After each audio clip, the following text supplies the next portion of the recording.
So, what's up sa inyo guys? So, meron tayong i-vlog ngayon. So, ngayong araw na ito ay nakabili pala ako ng motor Sniper 150 version 2. So, papakita ko sa inyo guys at i-rate nyo kung gaano pa ito kaganda at sulit ba ito na nabili ko sa halagang ganito. Sabihin ko mamaya kung magkano yung bili ko nito guys. Sabihin nyo at i-comment nyo kung sa 1 to 10 kung okay lang ba?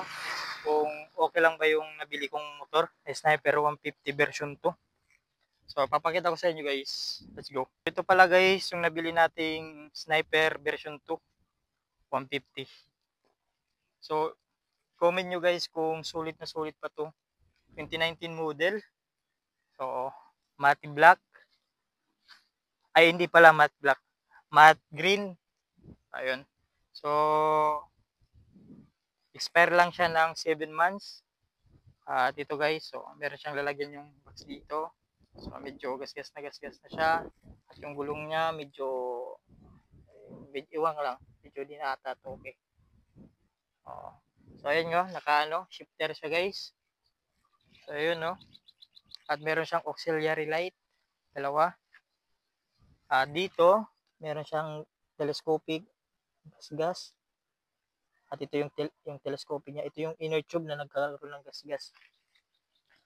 So naka-RCB yung yung clutch at saka yung handbrake at saka yung side mirror na din.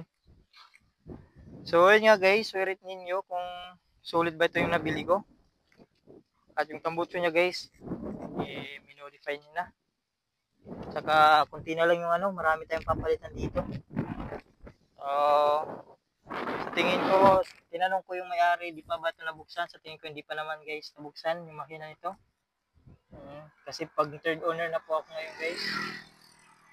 Tapos, yung mga brake pad niya tumutunog na guys. Tumutunog pati sa unahan at saka sa likod. So yun nga guys. So sabihin ko sa inyo kung magkano yung nabili. Sabihin ko ngayon kung magkano yung bili ko nito. Nabili ko siya guys ng 54, 55 sana. Tinawaran ko 1K lang yung yung bawas. So 54K yung bili ko nito.